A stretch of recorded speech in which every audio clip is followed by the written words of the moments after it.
guys, it's been a month. That means it's time for another Bitcoin in the Arts. I'm happy to be here. I hope you're glad to be listening.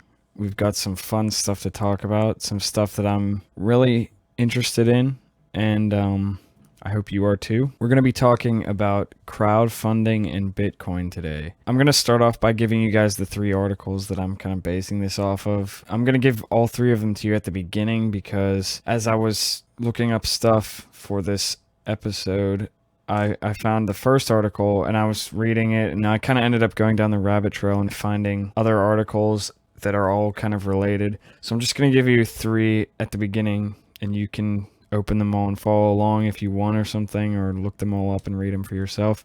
The first is called Bitcoin 2.0 Crowdfunding is Real Crowdfunding. That's on TechCrunch.com. The second is called If You Back a Kickstarter Project That Sells for $2 billion, Do You Deserve to Get Rich? And this is on TheVerge.com. The third and last article I'm only going to briefly mention because I don't want to get too much into it, but it's a CoinDesk article titled Why a New SEC Ruling Could Be Revolutionary for Bitcoin Crowdfunding. Yeah, I don't want to get too much into that because this isn't necessarily as politically focused as maybe the main podcast is or something, and it's just going to be off topic. But I'll talk about it a little bit just because it's relevant. So this first article, Bitcoin 2.0 Crowdfunding is Real Crowdfunding. I'm going to start with that. I'm just going to read a little bit. In the past few months, we've been hearing a lot about how Bitcoin's underlying technology is going to revolutionize not only our monetary system, but also notary services, DNS, authentication, intellectual property ownership, and data storage. While most of the products and services that were supposed to emerge on top of the Bitcoin protocol have yet to see light, there's actually one application of the Bitcoin protocol that has been developed by several Bitcoin 2.0 startups, Decentralized Crowdfunding. Well, before we get into the 2.0 stuff and the more specific route that this article goes down in addressing this topic, I should point out that people have talked about, we talk all the time about how Bitcoin is just a nice way to be able to, it's just a nice way of using money. So for crowdfunding, it's obviously useful because it's useful in any situation where money is exchanged. And people talk about how it's a lot easier to do micropayments, and you can trade internationally and almost instantly with very low fees. I think even just on a very surface level, Bitcoin and crowdfunding seem like two things that would go hand in hand. And I'm not the only person that's thought that, because there have been several crowdfunding sites that are Bitcoin centered that have come out in the last couple of years. Coinify is one of them. CoinFunder is a big one. And there are others, and I'm sure there's many that I don't even know about. You could look those up if you are interested in supporting some kind of crowdfunding campaign, or if you have one, look at those and use Bitcoin to crowdfund because it's cool and it works. Now onto the topic of this particular article. Okay, so they after saying that decentralized crowdfunding is really one of the only applications of the Bitcoin protocol outside of just a currency that has actually been developed. So he talks about how Kickstarter and Indiegogo and all the other kind of big crowdfunding sites out there act as trusted third parties that facilitate funding the campaign. And for them, yeah, I mean, that's true. They are trusted third parties. I generally trust Indiegogo and Kickstarter. They have a good, I haven't really heard of any terrible scandals or things where people lost tons of money. Maybe that's happened, but I think they're fairly trustworthy. But any situation where you have to trust somebody is still always not ideal. So decentralized crowdfunding can make the backer feel a lot more confident that the money they're sending to this project actually gets to the person who needs it, and that it's not just getting all taken out in fees or that somebody's stealing it or something. And you can also trust that if the campaign fails, you'll get your money back. Now, generally with crowdfunding campaigns, you support the campaign and you get little rewards. A lot of times it'll be a t-shirt or something, and like usually at one of the price points there is whatever the thing is that you're funding. If it's a CD, you'll get a copy of the CD. If it's a movie, you might get a DVD or something like that, along with other kind of various, what the article calls in quotation marks, goodies. Now, that's how most people think of crowdfunding. But recently, I'm sure most people now have heard of the Oculus Rift, and maybe they don't know exactly stuff that's been going on with it, or that has gone on with it in the past. I guess this is fairly old news. But the Oculus Rift was a Kickstarter campaign, and it raised $2.4 million, and they developed the technology, which is a VR headset for playing video games. And everybody's like, sweet, this is awesome. We have an Oculus Rift now. We just gave these people all this money, and they were able to do this awesome thing. Well, Oculus Rift ended up turning around and selling the company to Facebook for $2 billion. And people started, I guess, comparing crowdfunding to investing. And people thought, what if I could have just invested and bought stock in Oculus Rift instead of supporting the Kickstarter? Then I would have made so much money off of it. And right now all I have is this crappy VR headset, and like that's all I have to show for supporting it. First of all, I think that's kind of counterintuitive to the idea of crowdfunding in the first place. You don't crowdfund something so that you can make money, first of all. You do it because you want to support whatever the campaign is for. You want to support your favorite band, or you want to help somebody develop this awesome VR headset for playing video games because you like video games. You don't get into crowdfunding to make money. It's not a stock exchange. And with people bringing this up about the Oculus Rift and kind of saying, I wish I could have bought stock instead of it, I hope that people don't lose sight of what crowdfunding is actually for and don't just become greedy and destroy the idea. Because I think, I don't know, seeing crowdfunding blossom in the last few years has been amazing. It's been really inspiring for me. It's restored my hope in humanity, maybe slightly, or something like that. I don't know. I just think it's so positive to see people support things that they love and give directly to people instead of going through traditional avenues of support, like buying a CD that was produced by some record company who takes most of the profits from it or something like that.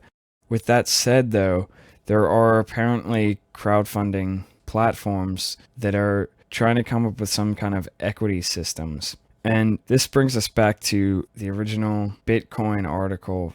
Well, before I go back, I want to say that Kickstarter actually said that they will never offer equity to their backers because Kickstarter is not, they said that they are not a place to buy things and they're not a place to invest in things. Kickstarter is a place where fans can support and connect with artists that they love. And I have some things that I don't like about Kickstarter, and I don't think they're the best crowdfunding site necessarily, at least from what I've read and looked into about them. And some things I might change about them, but I really respect them for saying that, because not that these new sites that are going to try to switch to an equity-based model are bad. I think it's cool that people could have options, but really, I think that could cause people to lose sight of what the point of crowdfunding is.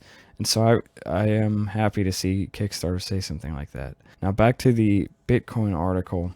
Basically what people are working on with the Bitcoin technology and crowdfunding is that, I'm just going to read this straight from the article. Startups could raise funds by creating their own digital currencies and selling cryptographic shares to early backers.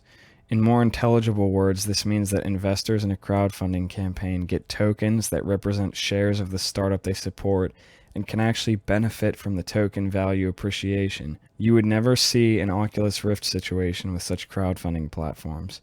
That reference is where I found the article that I was just talking about. Now, why this is different than just investing in a stock of a company is that it's all done through a decentralized system. And so there's no middleman. There's no middleman and there's no trusted third party. I'm going to quote the article again here.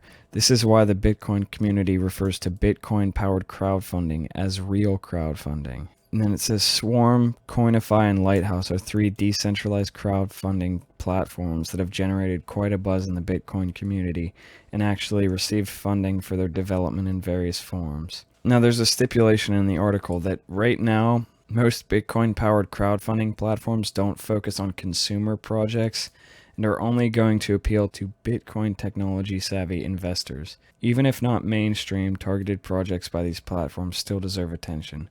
The main point here is that they're trying to switch things from centralized to decentralized models. Bitcoin has done that with currency, and now the way they're proposing doing crowdfunding will do that for crowdfunding. Here's an important point that they make in the TechCrunch article.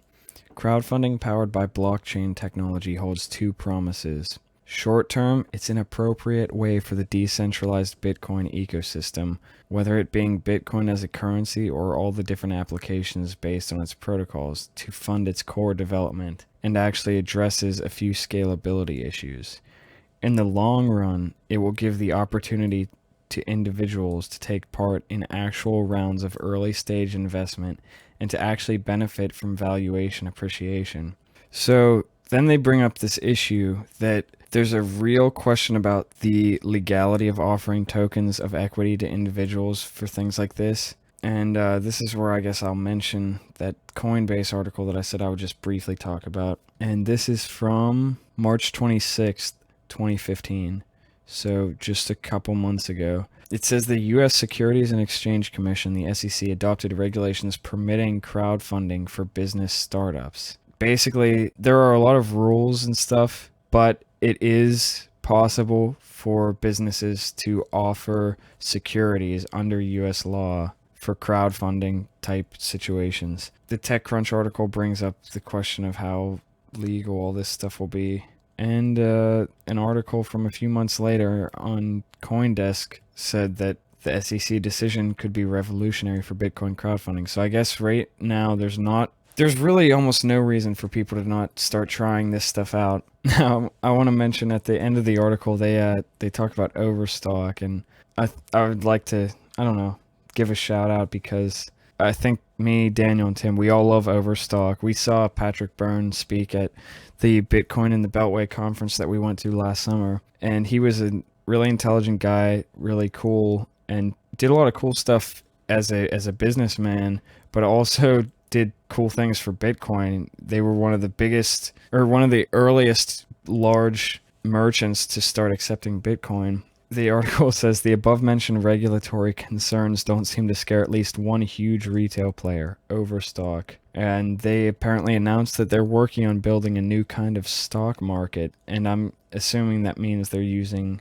ideas from Bitcoin or using some kind of blockchain type technology for that. I love that, and that's why we like Patrick Byrne. He's willing to take risks, and he seems to be someone who's looking towards the future and not trying to play safe just because it's easy to do. He seems willing to take big risks to advance things. Now, as I said, I don't think that the point of crowdfunding is to make money or to be able to invest in things. I think it's to support things that you like, and I'll stand by that. But at the same time, I do think this is really cool, and obviously any way that Bitcoin or the blockchain technology is able to decentralize anything, I'm a big supporter of, and this is no different. And it's also interesting what they said about Overstock, that it was building a new kind of stock market. That's something that could be really interesting to see in the future. But for now, we should just think about how cool it can be to use Bitcoin for crowdfunding. And I guess, or if it's not painfully obvious to you, shouldn't be condescending like that to you guys, I'm going to just say that one of the biggest uses for crowdfunding is for artists, and that's why I'm talking about this on the Bitcoin and the arts segment, because crowdfunding in the last few years has been a huge thing for artists. I've seen so many successful crowdfunding campaigns for artists and bands that I love. I've contributed to some of them and gotten some cool rewards and felt good for being able to support things in a more direct way. So I really love crowdfunding. I think it's one of the most awesome things that has happened in the last few years. In general, I think it has been disruptive, and I'm a fan of disruptive technology. I actually love it. Sometimes I just like it because I like things that I like trolling people, or I like seeing other people get trolled. And I think it's awesome when like people can get trolled and it's in a way that makes the world a better place. And I think that's what crowdfunding does. It's kind of a big middle finger to older ways of selling art and raising money for projects. And it not only does it like troll a bunch of people who are kind of stuck in the past, but it also allows all these artists to do these incredible things that they wouldn't have been able to do before. So yeah, it's really cool. And with that, I'll finish with a quote from the Verge article. The Kickstarter CEO said in Popular Science, the quote is, "We believe the real disruption comes from people supporting things because they like them, rather than finding things that produce a good return on investment." I said I was going to end with that, but I guess it runs contrary to some of the things I was saying. So instead, I'm going to say that yes, I totally agree with that. But also, it'd be pretty cool to be able to get equity in a company by crowdfunding them, essentially. And Bitcoin might make that possible. Thanks again for listening. Sorry for being kind of rambling in this episode. There's a lot of stuff to talk about, and I'm not the best with doing this kind of thing, so I hope it wasn't too horrible. And if it wasn't too horrible, come back next month for more. Thank you, and see you guys later.